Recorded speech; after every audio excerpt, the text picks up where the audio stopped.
Entonces, nos quedamos en cuáles son los factores de riesgo en el periodo neonatal para tener una trombosis en la vena porta. No sé si hablamos de esto, creo que ya, de la cateterización umbilical venosa, que depende de los estudios que se hicieron, hay unos que dicen que son casi la mitad y otros que dicen que 0%.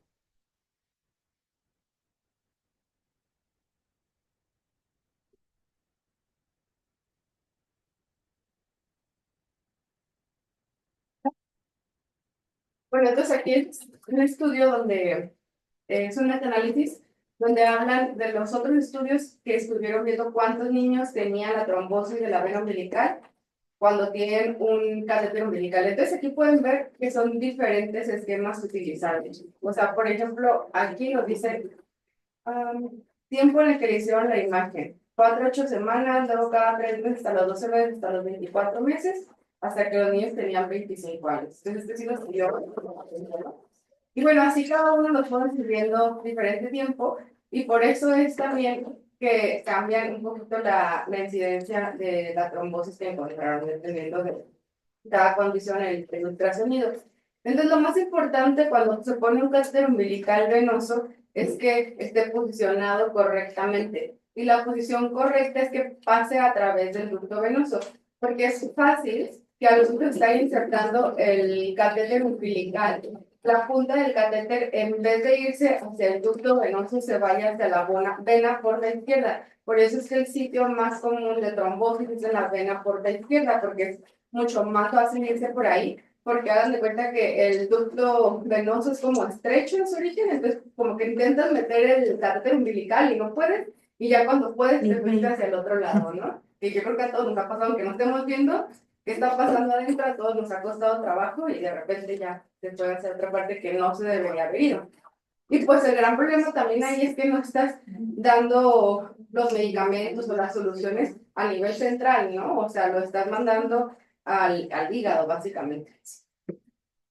Ok, entonces vamos a leer de nuevo el caso. Es un recién nacido masculino de término de 20 días, ingresado a los sepsis, que ya se resolvió. El paciente tenía trombocitopenia, ya se resolvió. No persiste con trombocitopenia, se realizó ultrasonido abdominal en busca de trombosis. Se encontró una trombosis de la vena porta izquierda que no es oclusiva y que mide 2 centímetros de longitud. Y entonces la pregunta que estábamos hablando hace la clase pasada fue si la trombocitopenia es realmente un dato laboratorial de trombosis aguda o si no es. Y mucha gente antes y en adultos se maneja mucho que sí, la trombocitopenia sí es un dato de trombosis, pero realmente la trombosis tiene que ser excesivamente larga para que cause trombocitopenia. Si es una trombosis muy chiquita de 1 centímetro, medio centímetro, pues obviamente esa trombosis no tiene tantas plaquetas en el interior como para bajarle las plaquetas sistémicas al paciente. Pero lo que pasa en los neonatos que están en la UCI es que tienen muchas otras enfermedades concomitantes y todas las otras enfermedades sí pueden causar trombocitopenia. Entonces, más que el trombo, son las otras enfermedades que tiene el niño gravemente enfermo. Ok, entonces, este paciente con una trombosis de la vena porta no oclusiva, ¿requiere tratamiento antitrombótico o no requiere tratamiento? Es lo mismo que vimos con las trombosis venosas profundas. Si es asintomática y es no oclusiva y no confiere ningún dato de gravedad, se puede retirar nada más el catéter, lo que lo está provocando. Ok, entonces hablando de no oclusiva, si la manejamos como una trombosis venosa profunda y como casi nunca tienen síntomas, entonces este niño no requeriría tratamiento. Entonces, ¿qué niño sí requeriría tratamiento? Porque casi todas las trombos de la vena porta son asintomáticas en el momento agudo. Que sean sintomáticas o que ya tengan datos de hepatitis, afectación O hepática. sea, que tenga como datos de que ya se esté complicando, que sea obstrucción ¿qué? Hepática o obstrucción de la vena. O sea, de la vena hepática completa. De la vena hepática no, porque la vena hepática está Digo, arriba de y otra salida. la porta, de la Pero de la porta. porta. Sí. Ok, pero vamos a hablar un poquito de eso, porque aunque sí es muy parecido el tratamiento, luego hay diferentes especialistas en trombosis que realmente dicen que las trombos de la vena porta casi nunca o básicamente nunca se tratan, porque tienen un excelente pronóstico. Entonces, como que, ¿para qué darle tratamiento si la mayoría, aun cuando sean oclusivas y aun cuando sean sintomáticas, resuelven espontáneamente. Okay. Entonces, tenemos que saber cuáles son las complicaciones para saber por qué dicen esto estos investigadores. Las complicaciones de una trombosis de la vena porta son atrofia lobular hepática, pero no está asociada a una alteración de la función hepática. Entonces, como no altera el hígado, entonces pues realmente no es una complicación que afecte al paciente. Y es más común que presenten la atrofia cuando el trombo fue oclusivo y es mucho, mucho más común que la temida hipertensión portal. Otra de las complicaciones es la transformación cavernosa de la vena porta, que ya estábamos hablando con el paciente del primer caso, que cuando le hicieron el ultrasonido fue lo que encontraron. Entonces aquí lo que pasa es que al ocluirse la vena porta, se hacen colaterales periportales pequeñas, o sea, como en toda trombosis venosa profunda. Entonces, estas colaterales se ven en un ultrasonido como pues una bola, y eso es lo que se le llama transformación cavernosa de la vena portal. Y lo más temido es que los pacientes desarrollen hipertensión portal. Normalmente la hipertensión portal se desarrolla en los pacientes en los que el trombo no se resolvió. O sea, pudo haber sido oclusivo o no oclusivo, pero si se resolvió, es poco probable que tenga hipertensión portal. Y aquí muy importante, no hay evidencia de que la anticoagulación mejore el tiempo de resolución o disminuya la probabilidad de hipertensión portal. Por eso es que muchos dicen que no deberíamos darle anticoagulación, aun cuando sea oclusivo, que será una gran diferencia de las otras trombosis venosas profundas, que si es oclusivo sí daría tratamiento. Pero esto no lo hacen todas las personas, ahorita vamos a hablar de eso.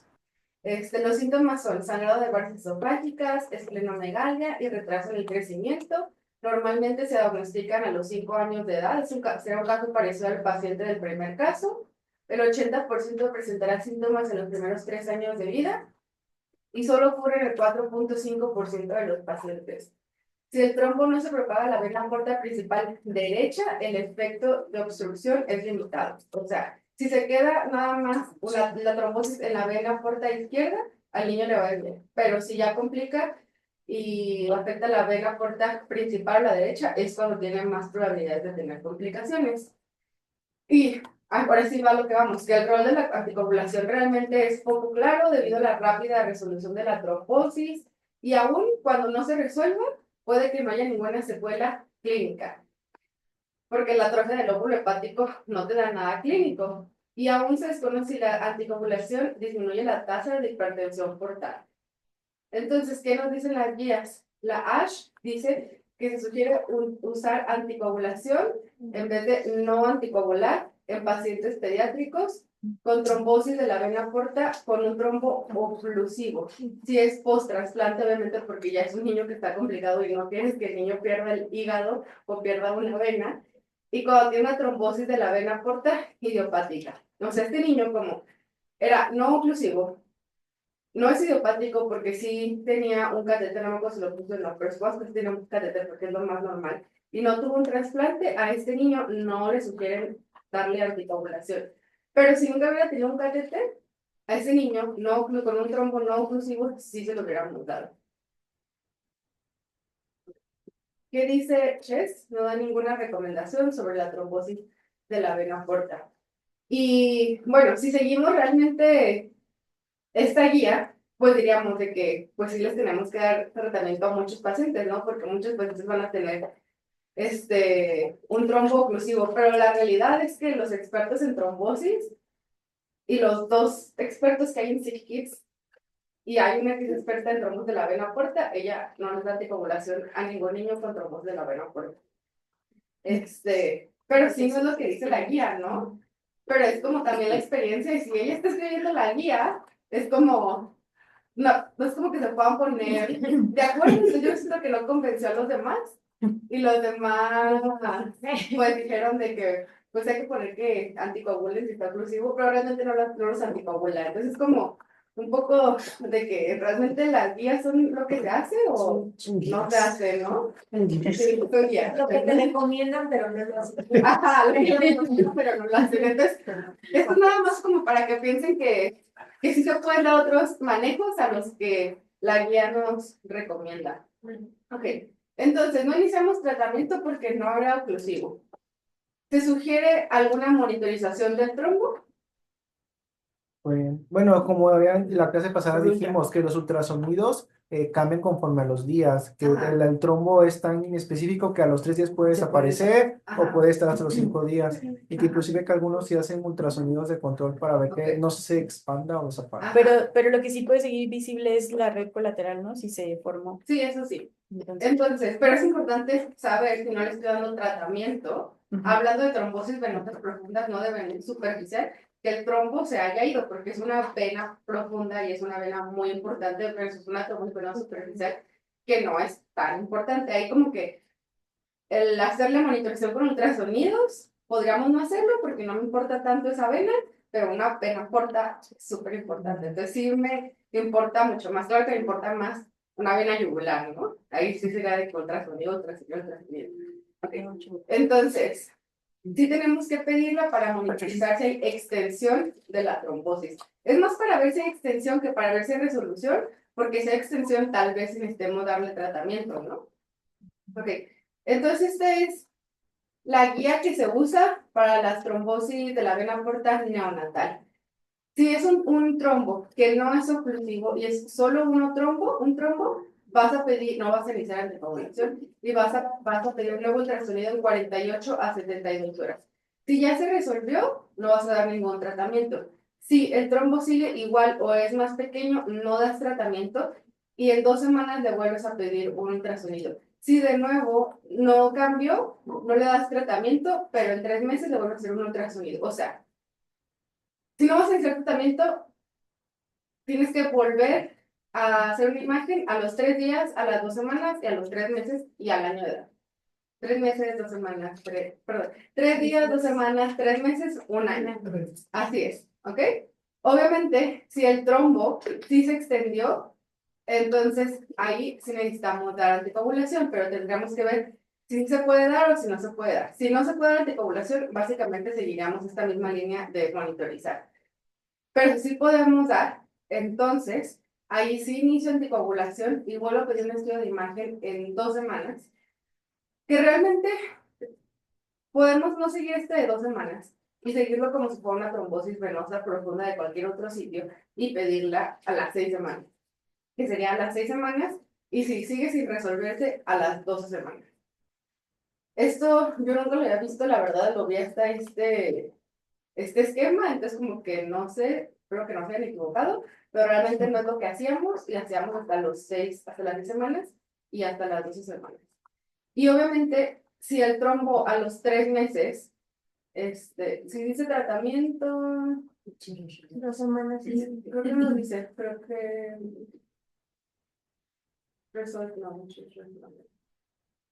ok, si a las 12 semanas, que debe decirlo por aquí, pero bueno, si a las 2 semanas no se resuelve el trombo, pero ya lleva 12 semanas, vas a terminar el tratamiento de Sí, anticoagulación. dice, reimagen después de las 6 semanas, descontinuar terapia, si es considerada trombosis no oclusiva, y si es de continuar 6 semanas, si es trombosis, continúa oclusivo. Ajá, ok, entonces 12 semanas y para tratamiento, no importa cómo esté el trombo. Ok, entonces, como no iniciamos tratamiento, hicimos un ultrasonido y vimos que a los 3 días no tenía ningún cambio. Entonces, ¿cuándo sugeriríamos uno nuevo? A las 2. Ok, 2 meses. a las 2 semanas. Entonces, a las 2 semanas vemos que ahora dice una trombosis de 3 centímetros, sigue estando no oclusiva, pero incrementó el tiempo, incrementó la longitud. Entonces, ¿qué sugiere? Pues nos vamos a la parte de que se extendió y si tiene contraindicación o no de anticoagulación. Entonces, Ayuda, ¿no? a las 2 Así lo he semanas dicho. se extendió anticoagulación. Okay.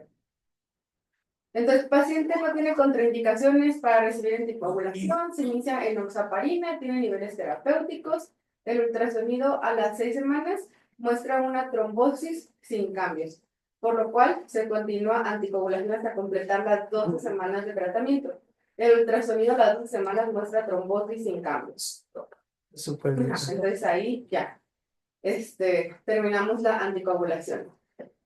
Y tenemos que seguir monitorizando al paciente por la complicación que puede tener la trombosis de la vena porta.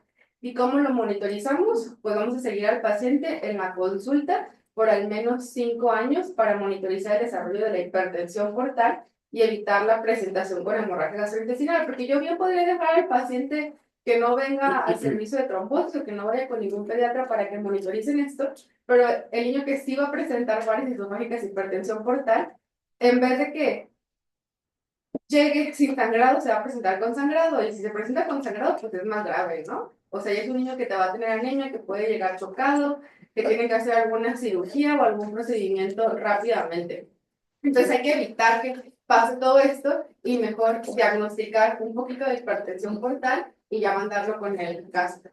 Y no, no podríamos mandarlo ya, o sea, ya las 2 semanas al año, o bueno, al año que todavía sigue el trombo, mandarlo con el gastroenterólogo para que o con un vascular para que le saquen el trombo y evitar la complicación. Es que solo el 4.5% de los pacientes va a presentar hipertensión portal. Si yo te digo a ti, es tu hijo, y te digo, Es de 100 niños, 5 van a presentarlo, solo 5. ¿Qué prefieres? Que ahorita que no tiene nada, que lo más probable sea que no desarrolle nada, que le haga una cirugía a tu niño y que le quite un trombo. Cuando puede que No pasa nada. nunca desarrolle nada. O sea, cuando lo pones en esa perspectiva, es como, pues no lo metas a cirugía, claro que no. Es valorar los riesgos-beneficios, y una cirugía también siempre es un riesgo. Pero se puede monitorizar con ultrasonido, si es lo que se hace, no se monitoriza solamente con clínica, ¿no? Porque cuando ya tiene la clínica, esto significa que ya está grave, porque ya va a tener, para si cuáles son los síntomas de hipertensión portal, la esplenomegalia, las colaterales, el flujo retrógrado, bueno, va a tener esplenomegalia. Si tiene esplenomegalia, probablemente la pancita esté alterada y va a empezar ya con las colaterales que se le van a empezar a ver en la pancita y va a tener dolor. Entonces, la podemos diagnosticar cuando sea subclínica la hipertensión portal, ¿no? ¿Y cómo la diagnosticamos? Con un ultrasonido. Si el ultrasonido nos ayuda a eso, para mí meter una cirugía es como gasto de dinero y riesgo en salud para el niño. ¿Qué vamos a ver en el ultrasonido? Pues lo principal es esplenomegalia, que está más o menos fácil, y las colaterales. Pero realmente lo que nos importa es ver el flujo. Y el flujo es que normalmente de la vena portal viene de abajo hacia arriba, ¿no? Para que llegue al hígado. Pero si el flujo, en vez de ir de abajo hacia arriba, va de arriba hacia abajo, significa que hay algo ahí que está obstruyendo. Entonces, entre mayor sea el flujo, significa que es mayor la hipertensión portal. Y bueno, hay valores para esto, y dependiendo en cuánto sea el valor de hipertensión portal, es cuando ya valoran los gastros y el cirujano también, si ya pueden hacer algún procedimiento, y ya es el procedimiento del que habíamos hablado antes, que es el bypass. Ok, entonces este ya es el último caso. Realmente es nada más súper chiquito para decirles algo súper básico. Es un paciente de 10 años de edad quien recibió un trasplante hepático de donador vivo. No tiene antecedentes personales o familiares de trombosis y desarrolló una trombosis de la vena porta post-trasplante.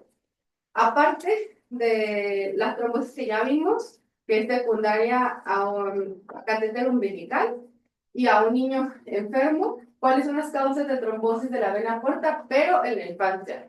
Porque en la infancia ya no podemos poner un catéter umbilical, ya se cerró nuestro ombligo, ya la vena umbilical ya no existe, ya se convirtió en un ligamento.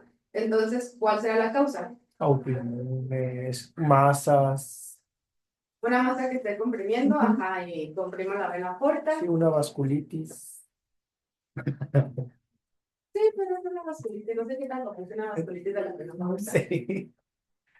Pero una de las más comunes que no vemos aquí porque no hacemos trasplantes hepáticos es el trasplante hepático.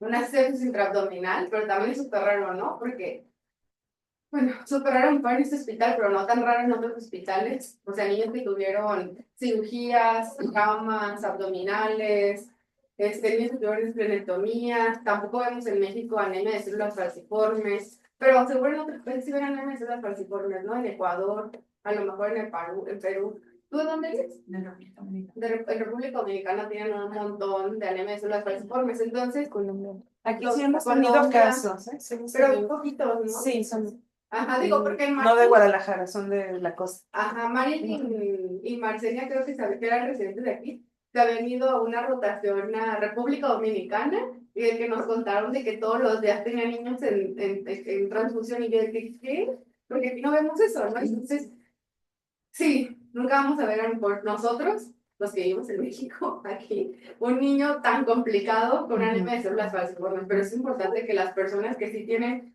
mayor incidencia, mayor prevalencia de anemia de células falciformes conozcan que la anemia de células falciformes también tiene un riesgo incrementado de trombosis.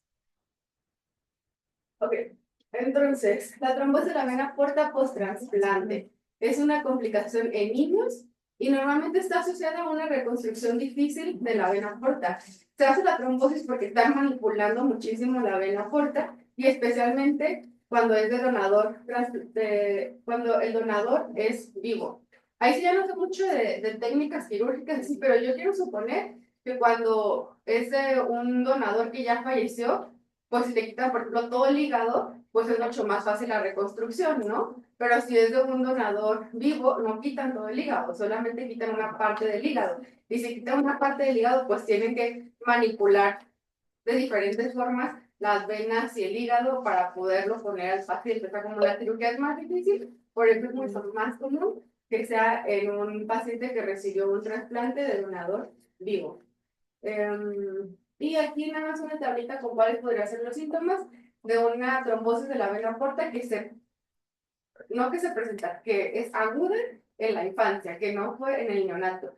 Entonces ellos pueden tener hematemesis, melena, diarrea, dolor, distensión abdominal, esplenotomía, pues básicamente lo que ya hemos hablado también en la clase pasada. Creo que ya es todo de trombosis de la vena porta. ¿Tienen preguntas? Entonces vamos a pasar al siguiente tema, que es trombosis intracardíaca. Y con la trombosis intracardíaca vamos a ver las dos complicaciones que se pueden tener, que es el embolismo pulmonar, si tienen una trombosis intracardíaca del lado derecho, y un infarto isquémico arterial, si la trombosis es del lado izquierdo, porque ya hablamos de como unas 5 clases, de que dependiendo hacia dónde vaya la circulación, es qué complicaciones puede tener.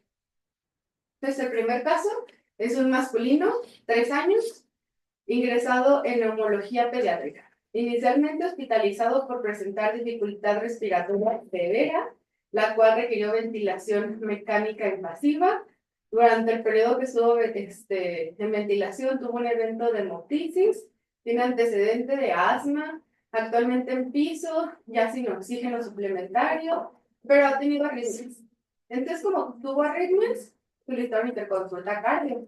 Y cardio le hizo un ecocardiograma y encontró una trombosis en la aurícula derecha de 2 centímetros, se mueve, es pedunculada y tiene una forma de serpiente. Entonces, ¿ustedes saben cuáles son los factores de riesgo para presentar una trombosis en el corazón? Sí, un catéter venoso central. Ajá, un catéter venoso central. ¿Algo más? La sepsis, malformaciones Malformaciones cardíacas. Cardiopatía, súper importante. ¿Qué más? La postración, ¿Cardiopatías por qué? Porque puede haber ahí el dos. contraflujo, los flujos, la... Pues sí. O sea, puede ser por la anatomía real, pero también por el tratamiento de la cardiopatía. Porque ¿qué tipo de tratamientos podemos dar en cardiopatía? Los diuréticos, cirugía. Bueno, yo no te lo va a contar, pero pueden hacer cirugías, Quirúrgico. ¿no? Y como qué tipo de cirugía se acuerdan que hay en cardio. Aunque no sepan ni qué sea. Fontan, El Glen. El que La conexión del circuito. Ajá.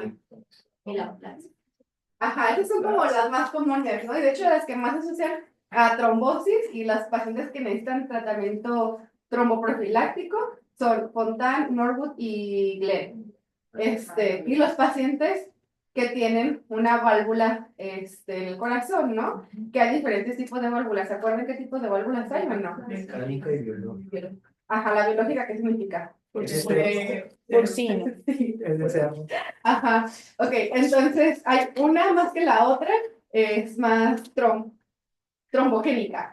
Entonces también necesitan tromboprofilaxis. Necesitan tromboprofilaxis por toda la vida que tengan la válvula. O sea, toda la vida, menos que les hagan un trasplante cardíaco, que en México en niños yo creo que es súper incomún. Entonces nunca van a tener el trasplante, entonces básicamente Pues sí. siempre van a necesitar tromboprofilaxis. Ok. Bueno, y también los pacientes que tengan un ECMO, que no tenemos aquí, pero creo que hay ECMO pediátrico si hay Conchi. en el centro médico, y en el CONTE también, ¿ok? Pacientes que tengan dispositivos mecánicos cuando necesitan el trasplante, pero no les pueden dar un trasplante, ¿no? Pacientes con marcapasos, creo que ellos no necesitan No, los de tromboprofilaxis. de asistencia. Pero si un paciente tiene una fibrilación, Necesita ahí sí. antiagregante. Ajá. Ok.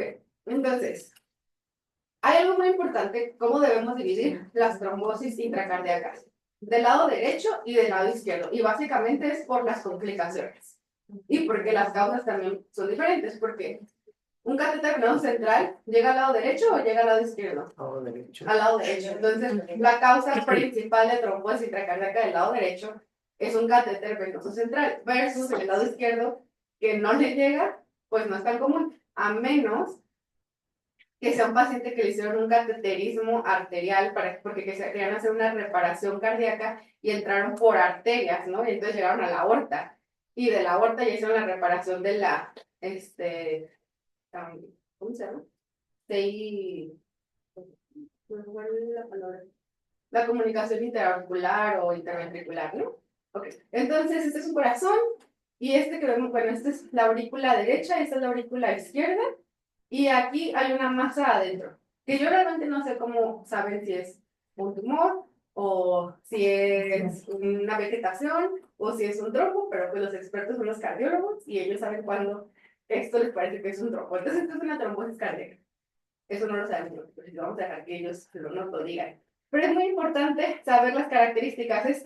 Ya fácilmente se ve que, no sé, yo diría que si ese es el 100% de la aurícula, 70. es como el 70, el 80% de la aurícula. Ese es un trombo grande, ¿no? Luego, este trombo está como redondito y parece como si se estuviera pegado a la pared, ¿no? Entonces está pedunculado y está redondo en vez de tener forma de serpiente. Forma de serpiente es literalmente, pues eso, o sea.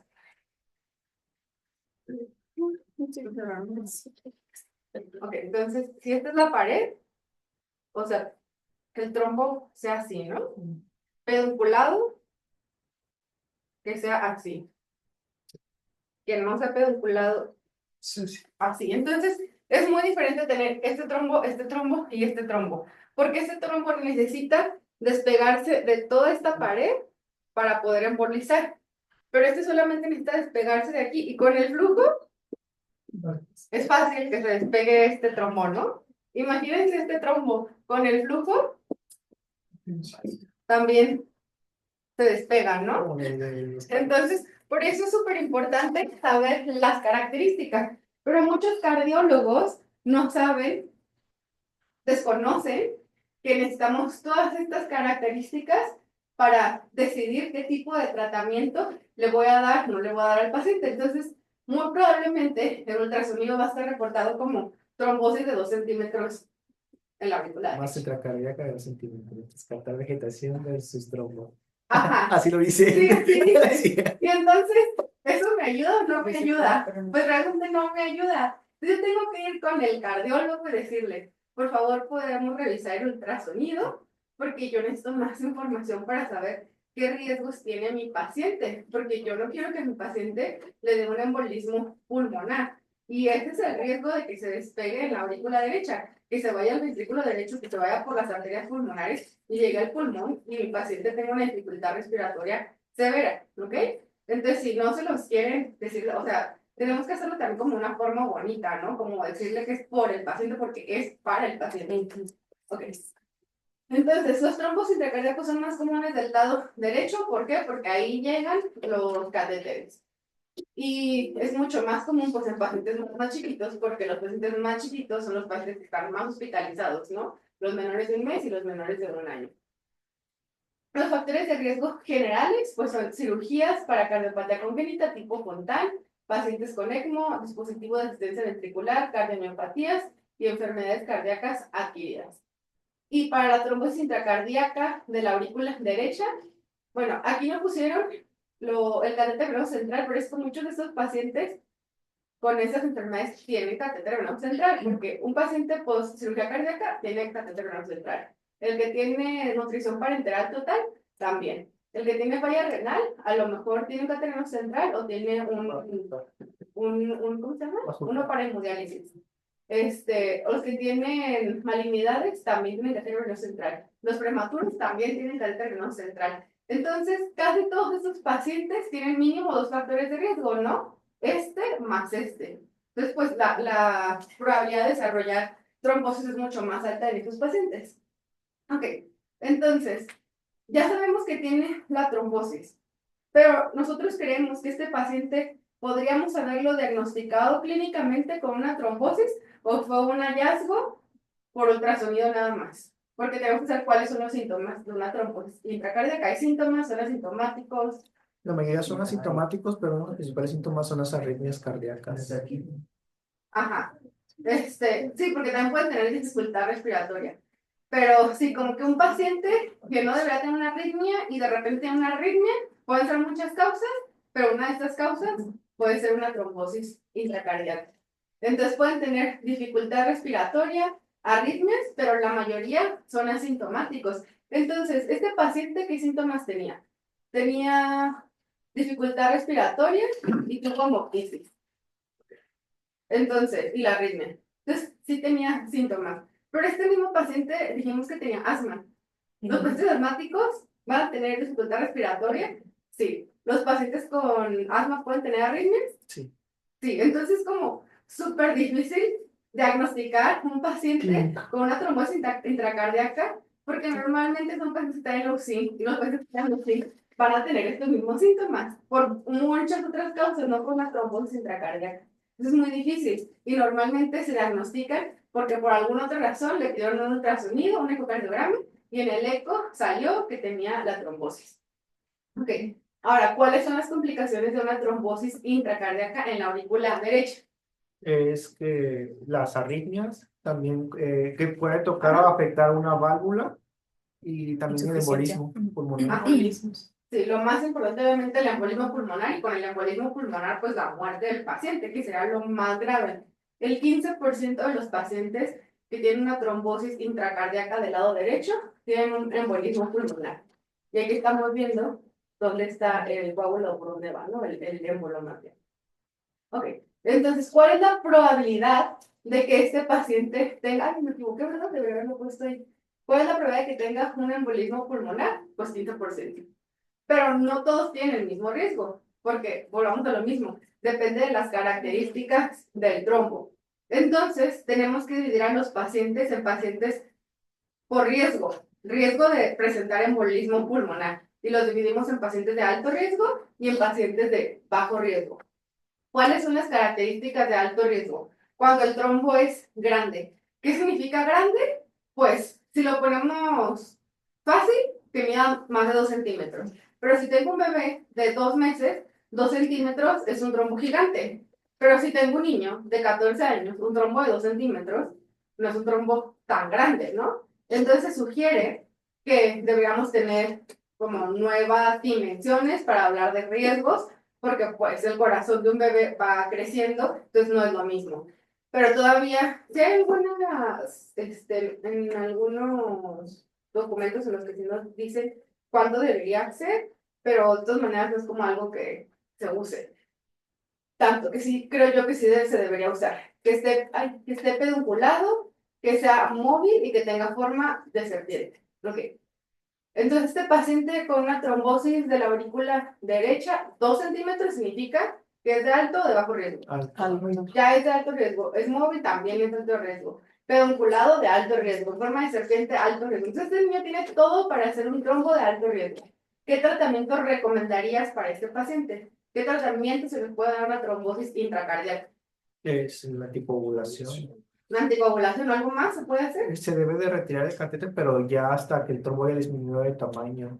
Retirar el catéter, y de retirar el catéter no hemos hablado en todas estas clases, pero bueno, las guías iniciales decían que no deberíamos quitar los catéteres hasta haber iniciado la anticoagulación y que tuviera creo que 3 días de haber iniciado la anticoagulación, pero lo más actual, ¿por qué? ¿Por qué se sugería esto? Porque quería que se estabilizara el coágulo y que no embolizara cuando yo le quitaba el catéter, porque si está unido al catéter y yo quito el catéter, pues existe el riesgo teórico de que se embolice. Pero los nuevos artículos y las nuevas investigaciones dicen que realmente el riesgo al quitar el catéter de embolismo pulmonar es muy bajo. Entonces ya no se sugieren 3 días de anticoagulación y luego retirar el catéter. Que si lo quieren hacer, también lo quieren hacer, pues, o sea, como que depende del paciente. Ok, pero sí, quitar el catéter, obviamente, quitar la causa. Anticoagulación. Y también puede ¿Alguien le ser daría algo más? antiagregantes también. ¿Antiagregante? ¿Algo más? ¿Cuáles También tratamientos antitrombóticos habíamos hablado? La cateterismo, la trombectomía Trombectomía, trombolisis, y la malla. ajá, una malla. ¿Ustedes creen que este paciente que tiene una trombosis de alto riesgo de embolismo pulmonar se le tendrá que dar algo más aparte de un anticoagulante? Trombolisis. Ah, por acá dice que sí. ¿Alguien más dice que no? ¿Alguien dice que sí? ¿Por qué? Sí, Pues dependiendo de dónde se localice y qué tan al alcance esté, yo creo que también Sí, se es algo que puede. debemos considerar. En cualquier paciente que tiene una trombosis de alto riesgo, no digo que a todos se les vaya a hacer, pero es algo que tenemos que tener en la mente y considerarlo. O sea, considerarlo significa hablar con el cardiólogo, hablar con el intervencionista, hablar con la familia, porque también meterte a hacer una trombectomía no es cualquier cosa. No, no a todos los pacientes se les va a hacer, pero si es un paciente al que tenemos que estar pensando que se le puede hacer. Ok, entonces el tratamiento depende del riesgo y de la sintomatología y de la estabilidad hemodinámica. Si tengo un paciente que tiene un trombo con características de bajo riesgo, que sería que no tenga ninguna de estos, o sea, menor de 2 centímetros, que no esté vinculado, que no se mueve, que no tenga forma de serpiente, más que esté asintomático, más que esté hemodinámicamente estable, lo puedo observar, monitorización ecocardiográfica con o sin anticoagulación. Eso ya depende de ustedes. Y tengo que remover el catéter venoso central. Pero si el paciente es de alto riesgo y ya tiene síntomas o está hemodinámicamente inestable, entonces ya tengo que ver qué sí le voy a hacer y sí lo tengo que anticoagular, a menos que tenga obviamente contraindicaciones para anticoagular. Y tengo que considerar trombectomía y trombolisis.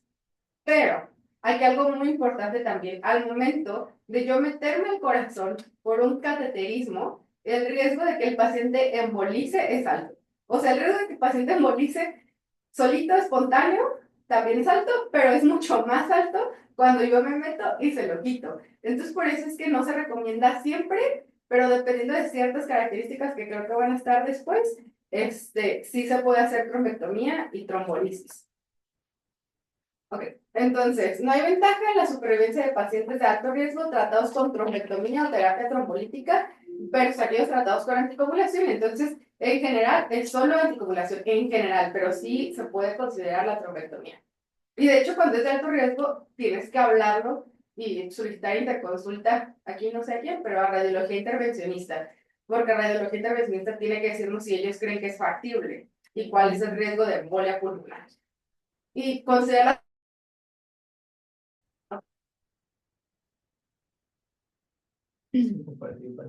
Sí, sí, ya me escribió Jessica. ¿Se pueden salir de la red, por favor?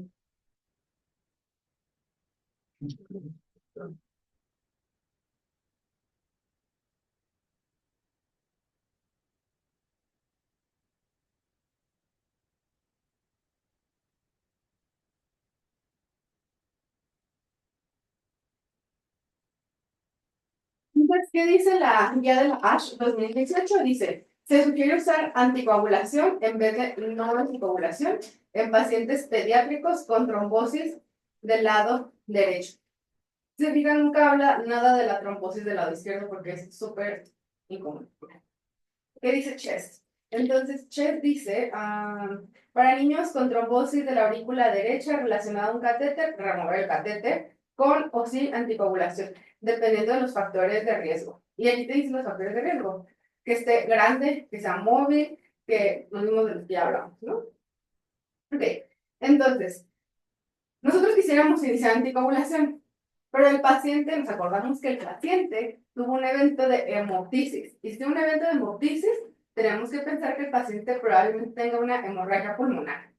Entonces se decide no iniciar tratamiento anticoagulante hasta descartar el posible sangrado. Importante siempre saber que cuando anticoagulo, tengo que primero estar seguro de que el paciente no se puede morir porque sangra. Ok. ¿Cuál es la mortalidad? Bueno, los padres están preocupados de que su hijo vaya a fallecer porque le acaban de decir que tiene un trombo en el corazón. Imagínense lo que es decir un papá que el hijo tiene un trombo en el corazón. Y luego le dicen que no le van a dar tratamiento. Entonces te preguntan, ¿entonces se va a morir? ¿Cuál es la probabilidad de que se muera? Y yo les pregunto a ustedes, ¿cuál es la probabilidad de que un paciente con una trombosis cardíaca se muera? Bueno, poquito, mucho, cerca del 90%, cerca del 10%. Yo creo que Pues depende si hacen la embolización. 2%. ¿Depende de qué? La embolización, ¿no? Si no. Depende mucho también si tiene Del tamaño. riesgo de embolizar Ujú. y si ya embolizó. Ok. Entonces el pronóstico depende de si es un trombo de alto riesgo versus de bajo riesgo. Los pacientes de bajo riesgo tienen un súper buen pronóstico. Realmente ninguno se muere sin importar el tratamiento recibido. Pero los pacientes de alto riesgo tienen una mortalidad del 16.7%. Que aquí ya depende que alguien diga que es alto y que es bajo, ¿no? Si es nuestro hijo, a lo mejor el 10% es mucho. Pero si no es nuestro hijo, a lo mejor diríamos que el 10% es bajito. Pero bueno, no es 90%. Al explicarles el pronóstico y el riesgo de embolismo pulmonar, ya les dijiste que es de alto riesgo, de que la probabilidad de muerte es 16% y la probabilidad de tener un embolismo pulmonar es de 15%. Los padres te preguntan, pues, ¿cuáles son los síntomas de un embolismo pulmonar? Porque pues ellos lo van a estar vigilando, no están al lado de la cama de él o se lo van a llevar a la casa, quieren saber que tienen que estar vigilando. ¿Cuáles son los síntomas de un embolismo pulmonar? Ahorita el paciente, como ya está sin oxígeno, puede ser el deterioro súbito de la dificultad respiratoria, Dificultad respiratoria. taquicardia, sudoración, sensación de muerte inminente. Y todo eso, ¿a quién recuerda? O a una neumonía, o a un ataque de asma, o a un paciente que lo ventilaste porque tenía una sepsis severa y que empezó a tener una dificultad respiratoria porque tiene moco. O sea, es todo y no es nada, ¿no? O sea, tiene los síntomas, pero se parece a todo. A todo es un paciente grave. Pero, sí, exacto. Entonces, lo que dijo es ahí, bueno, dolor torácico, dificultad respiratoria, tos, hemoptisis es rara, taquipnea, taquicardia, choque. Es todo lo que le puede pasar a un niño en la terapia intensiva. Y algunos son asintomáticos, entonces peor todavía, porque tiene un embolismo pulmonar y ni siquiera tiene ningún síntoma. Y es muy difícil diferenciar un embolismo pulmonar en un paciente crítico. O sea, si yo me regreso y les digo que desde el principio tenía un embolismo pulmonar, ¿ustedes qué dirían? Es posible. Tiene un embolismo pulmonar, ¿no? Porque tenía todos los síntomas. Pero el paciente también ya tiene una historia de asma. Entonces, como, si ya tiene una historia de asma, ¿por qué pensaría que es un embolismo pulmonar? Pero ya sé que tiene un trombo intracardíaco, que es de serpiente, que tal vez una parte se partió, se embolizó y se fue al pulmón. Es como, ahí es cuando entras en dificultades, ¿no? Bueno, debido al episodio de dificultad respiratoria severa, queda la duda de que el paciente presentara desde el principio un embolismo pulmonar. Se sugiere en neumología pediátrica realizar un estudio para ver si tenía embolismo pulmonar o si tiene en este momento. ¿Qué estudio le van a pedir? El estándar de oro es la angiotac, pero se puede empezar a sospechar desde el electrocardiograma. Ok. Podemos tomar un electrocardiograma y ver si tiene el fenómeno S1, Q3, T3. Pero eso no es diagnóstico. Es sospecha. Ajá. Y ¿Con el- cuál ya puedo confirmar el angiotac. diagnóstico? Con angiotac o con ultrasonido también. Ok, entonces, angiotac, dices tú. Acá también. No tengo una angiotac. Ultrasonido. Ultrapulmonar. Ok, sí. Entonces se puede diagnosticar de muchas maneras y depende de la edad del paciente, si el paciente coopera, no coopera, si el paciente se puede anestesiar, si no se puede anestesiar, si lo tengo en el hospital o no lo tengo en el hospital, ¿no? Pero la prueba de oro es una angiografía pulmonar, pero ya hablábamos en clases anteriores que la angiografía pulmonar pues es un cateterismo y necesitamos personal que sepa hacer cateterismos. Y es un radiólogo intervencionista. ¿Cuántos radiólogos intervencionistas conocemos? Muy pocos. Y que sean radiólogos intervencionistas pediátricos y que sepan cómo hacer un cateterismo pediátrico, yo creo que no hay en Guadalajara. Entonces, es caro, es invasivo y requiero de expertos. No los tengo, entonces no lo voy a hacer. Lo voy a usar cuando la sospecha sea muy alta y ya le hice estos y no son concluyentes. O sea, me dicen, es que no estoy seguro si es un embolismo pulmonar o no. Entonces ahí sí podría hacer una angiografía pulmonar. Y obviamente si le voy a hacer una trombectomía, pues ya en la trombectomía yo le voy a hacer la angiografía pulmonar. Pero la primera línea actual es una tomografía helicoidal, que también la pueden encontrar como espiral y que también la pueden encontrar como angiotac torácica, que es una tomografía con contraste. Ah, no, vamos a hablar de eso. Bueno, ahorita les digo eso. Luego, una mamografía pulmonar de ventilación y perfusión. Esa sería la segunda prueba de elección si no contamos con un ataque helicoidal o si no es concluyente. Antes la mamografía era de primera línea, ahora ya no. No es posible en menores de 5 o 6 años porque no cooperan. Ahorita vamos a ver cómo se hace una mamografía. Y una angioresonancia magnética pulmonar será la tercera opción, pero no se ha estudiado tanto en niños. Si no tengo nada de esto, se puede hacer una ecocardiografía. Y más en neonatos, que a lo mejor no quiero ponerles sedación, no quiero ponerles contraste, y aparte sus glóbulos sanguíneos son muy pequeños, para, por ejemplo, hacer una angiografía, ¿no? O para poder ver bien los vasos en un ataque helicoidal. Aunque el ataque helicoidal se supone que tiene una muy buena visualización de vasos hasta muy, muy pequeños.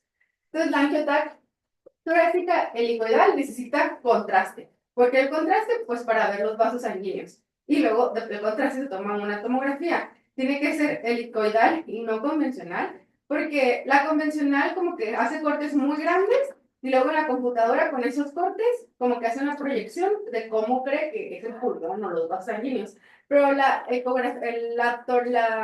tomografía helicoidal hace cortes muy pequeños. Entonces, entre más pequeños podemos detectar un trombo pues que se encuentra en una arteria pulmonar muy chiquita.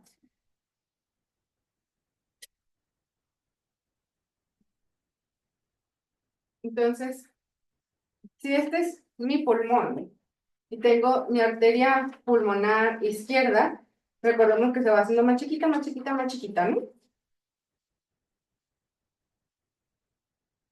Si mi tomografía convencional me hace el corte aquí, aquí y aquí, y aquí, y mi trombo está aquí, yo nunca detecté el trombo, ¿no? Pero si mi tomografía helicoidal me hace 1.000.000 de cortes aquí, aquí ya pasé unas 2 veces por donde está mi trombo. Y ahí ya diagnostiqué un trombo. Entonces, si yo hago una tomografía convencional y me dice que no hay trombo, realmente no estoy confiada, ¿no? Okay. Luego, la gamografía pulmonar de ventilación y perfusión es un examen de medicina nuclear. ¿Cuántos médicos nucleares conocen? Uno. ¿Cuántos pediatras conocen? 1.000 pediatras, ¿no? Entonces, es difícil encontrar a alguien que sepa hacer medicina nuclear. ¿Tenemos medicina nuclear en los civiles? No. Se supone que se había hace como 10 o 20 años en Civil Viejo y sigue contratado el doctor, pero no hace estudios de medicina nuclear. Pero se supone que se haya contratado. Bueno, ¿qué hacemos? Es un estudio que valora la respiración, o sea, la ventilación y la circulación, que le llamamos perfusión, ¿no? Son realmente dos estudios distintos. Entonces, para valorar la perfusión, voy a inyectar albúmina, que es radiactiva, en una vena, y luego el marcador va a ir por la sangre hasta que llegan las arterias pulmonares. Y cuando llegan las arterias pulmonares, entonces voy a utilizar este aparato, que es el, no sé si es gamma, ¿cómo se llamará? No sé, es una buena pregunta. Y bueno, entonces me va a dar una imagen de, ¿cómo es? No sé, pero Ah. mi gamógrafo va a ser. Me va a dar una imagen de la perfusión. Y luego voy a hacer otro estudio con la misma máquina, pero en vez de ponerle la partícula radiactiva por la vena, voy a hacer que el paciente lo inhale a través de una máscara. Y entonces voy a ver, pues, cómo va el aire hacia todos los pulmones y me va a decir cómo está la ventilación del paciente. Entonces necesito que mi paciente tenga cierta edad para saber cómo inhalar el aire, ¿no? Gamma cámara. Gamma cámara, ándale. Eso debería haber investigado ayer antes de venir en esa Para no respuesta. quedarnos con la Muy bien, gracias. Entonces, ¿qué me va a decir el estudio? Que puede estar normal. O sea, normal significa que el aire se distribuye bien en los pulmones y la perfusión es adecuada. Pero puede estar anormal porque la perfusión es normal, la ventilación es anormal. O al revés, o las dos están mal. Entonces, si mi paciente tiene una buena perfusión, significa que sus arterias pulmonares sirven bien. Pero si la ventilación es anormal, significa que hay una anormalidad en las vías respiratorias. Entonces, aquí podríamos ver si es un EPOC o un asma. O sea, hasta con este estudio hubiéramos podido decir, si lo hubiéramos hecho en el momento agudo que estaba con el paciente con la dificultad respiratoria, si es un asma. Luego, si la perfusión es anormal y la ventilación es normal, significa que no hay problemas en las vías respiratorias, pero hay un problema en las arterias pulmonares. Entonces, probablemente tenga un trombo que no deje que mi paciente pase la sangre de un lugar a otro. Y si ambas son anormales, puede ser cualquiera de esas. Porque una te puede causar también la otra, ¿no? Ok, bueno, y aquí hay una imagen más o menos de cómo se ve la gamografía pulmonar de ventilación y perfusión. Esta es una de perfusión y se ve la perfusión, hay un lugar en la que no le llega nada.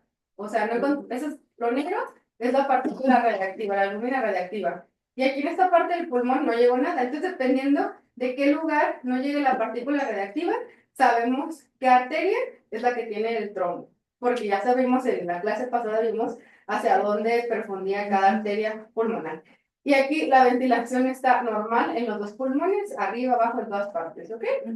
Luego, tenemos la angiografía pulmonar, que, bueno, ya lo expliqué, pero estaba hablando de la angiografía. Se plantea realizar un TAC helicoidal con el equipo de radiología. Sin embargo, anestesiología pediátrica refiere que el paciente tiene riesgo de presentar un nuevo evento de dificultad respiratoria durante el estudio, por lo cual prefieren no realizar el estudio en este momento. Debido a que no puedes iniciar anticoagulación en este momento, porque no sabemos si tiene una hemorragia pulmonar, y tampoco estamos 100% seguros de que el paciente tenga un embolismo pulmonar, ¿qué recomendarías? Ay, no.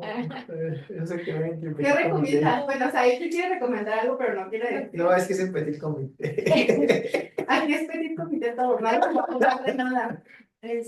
Ultrasonido. Ya es no invasivo, pero. Ok, lo habíamos dicho antes, entonces, como no tenemos nada, podemos hacer un ultrasonido. Sí. ¿Podríamos hacer un ultrasonido? Ajá. ¿Y le das tratamiento o no le das tratamiento? Es que o se muere del embolismo o se muere de la hemorragia. O la hemorragia se dio. Eso puede pasar. La hemorragia se dio. La hemorragia que se dio, es muy importante, que la hemorragia fue hace unos días y ya no tiene, o sea, clínicamente parece que no tiene hemorragia. Esa era mi recomendación. Ese comentario va encaminado a que sí anticoagulemos, porque no Sí. tiene hemorragia. Ok. ¿Los demás qué piensan? O a valorar, o sea, Ajá, valorar que y no es. coagular. Ajá, Ok. sí. Ok. Entonces, ¿cómo monitorizo una trombosis intracardíaca? Con los síntomas y con un ecocardiograma. Pero ¿cuándo le hago el ecocardiograma? ¿Al día, a los 3 días, a los 3 días, a las 2 semanas, a las 4 semanas? A las 4 semanas. Ay, no, yo se lo haría muy cerquita a los 3. Yo se lo haría a los 3 días. Sí, como que si no estás anticoagulando, trata de hacerlo más temprano. Bueno, sin Si tratamiento. estás anticoagulando, Sí, tienes que valorar si está sirviendo los Ajá. sirviendo la anticoagulación, entonces A no las puedes 2 semanas. tardar. Pero realmente no hay ninguna guía que diga, por eso es cuándo, no. Nadie sabe cuándo, porque no hay ninguna guía que te diga cuándo. Cuando tu Pero corazón te lo algo diga. cercano, o sea, si tiene síntomas y se pone grave, obviamente Pues se sí, lo en ese síntomas, momento. ¿no? Ajá. Ya, bueno, Bueno, Nuestro pero corazón síndrome nos diga. realiza un ultrasonido, no supimos cuándo, a lo mejor a los 3 días o a los 7 días, y no ven el trombo. ¿Qué piensan que pasó con el trombo?